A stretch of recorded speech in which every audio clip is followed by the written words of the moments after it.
Bismillahir Rahmanir Rahim. Sahih Al-Bukhari, the Book of Ablution, Hadith number 135. Narrated by Abu Hurairah radiyallahu ta'ala anhu that Rasulullah sallallahu alaihi wasallam said, the prayer of a person who does haddad, passes urine, stool or wind, is not accepted till he performs or repeats the ablution. A person from Hadramaut asked Abu Hurairah that what is haddad? Abu Hurairah replied that haddad means the passing of wind from the anas. Hadith number 136, narrated by Al-Mujmir, that once I went up the roof of the mosque along with Abu Hurairah radiyallahu ta'ala anhu. So he performed ablution and said, I heard the Prophet ﷺ saying, on the day of resurrection my followers will be called Al-Ghur Al-Muhajjalun, from the trace of ablution, and whoever can increase the area of his radiance should do so. It means should do it by performing ablution regularly. Hadith number 137, narrated by Abbas bin Tamim radiyallahu anhu that my uncle asked Rasulullah sallallahu alaihi wasallam about a person who imagined to have passed when during the prayer. So Rasulullah sallallahu alaihi wasallam replied, he should not leave his prayer unless he hears sound or smells something. Hadith number 138, narrated by Qurayb. Ibn Abbas radiyallahu said that the Prophet ﷺ slept till he snored and then prayed, or probably lay till his breath sounds were heard and then got up and prayed.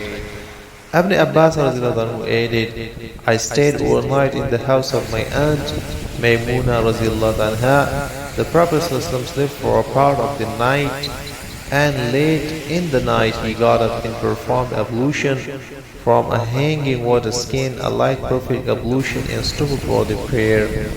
I too performed a similar ablution. Then I went and stood on his left side.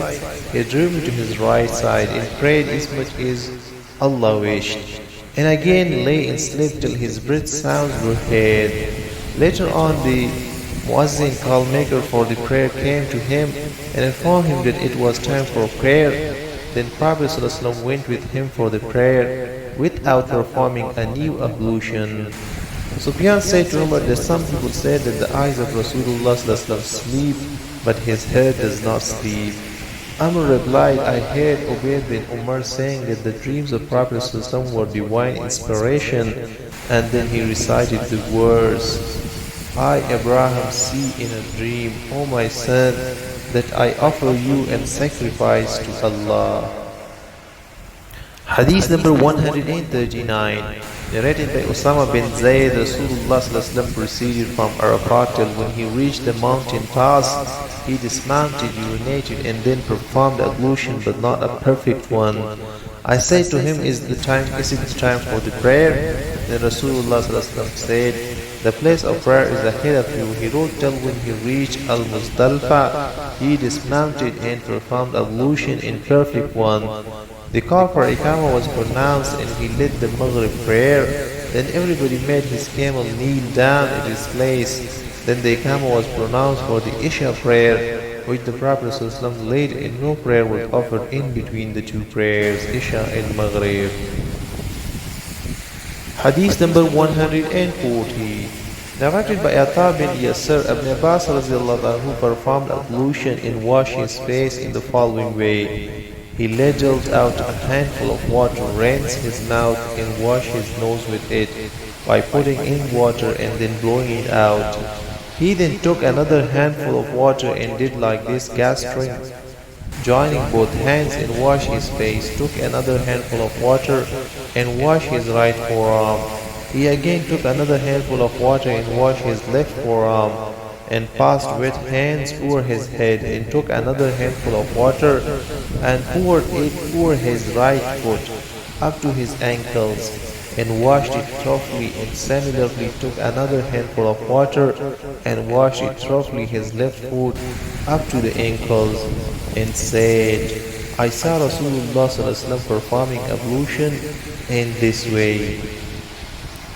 Hadith number 141, narrated by Ibn Abbas anhu, that the Prophet said, if any one of you on having sexual relation with his wife said, and he must say it before starting, in the name of Allah, O Allah, protect us from shaitan and also protect what you bestow upon us. Example, the coming offspring from Satan. And if it is destined that they should have a child, then Satan will never be able to harm that offspring.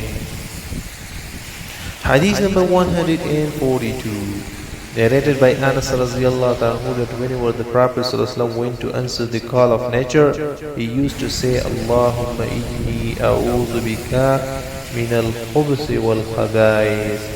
O Allah, I seek refuge with you from all offensive and wicked things, evil deeds and evil spirits. Hadith number 143, narrated by Ibn Abbas anhu, that once the Prophet entered al-watri and I placed water for his ablution. He asked who placed it. He was informed accordingly, and so he said, O Allah, make him, Ibn Abbas, a learned scholar in religion of Islam. Hadith number 144, narrated by Ayyub al-Ansari anhu, that Rasulullah said, if any one of you goes to an open space for answering the call of nature, he should neither face nor turn his back towards the Qibla. He should either face the east or the west. Hadith number 145, narrated by Abdullah bin Umar anhu, that people say, whenever you sit for answering the call of nature, you should not face the Qibla or Baytul Muqaddas, Jerusalem.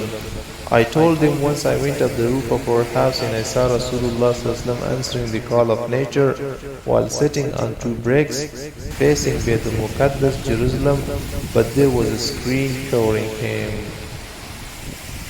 Hadith number 146, narrated by Aisha radiallahu anha, the wives of the Prophet used to go to Al-Manasi, a vast open place near Bakia at Medina, to answer the call of the nature at night.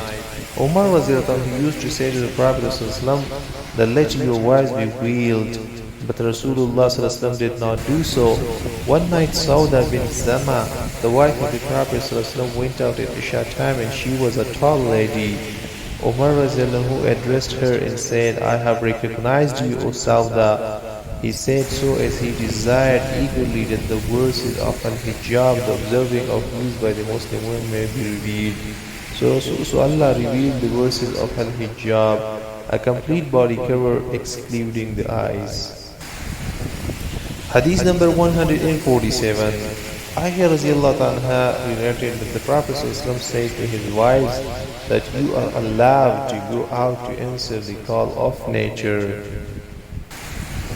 Hadith number 148, narrated by Abdullah bin Umar radiallahu anhu, that I went up to the roof of Hafsa house for some job, and I saw Rasulullah answering the call of nature facing Sham, Syria, Jordan, Palestine, and Lebanon, regarded as one country, with his back towards the Qibla.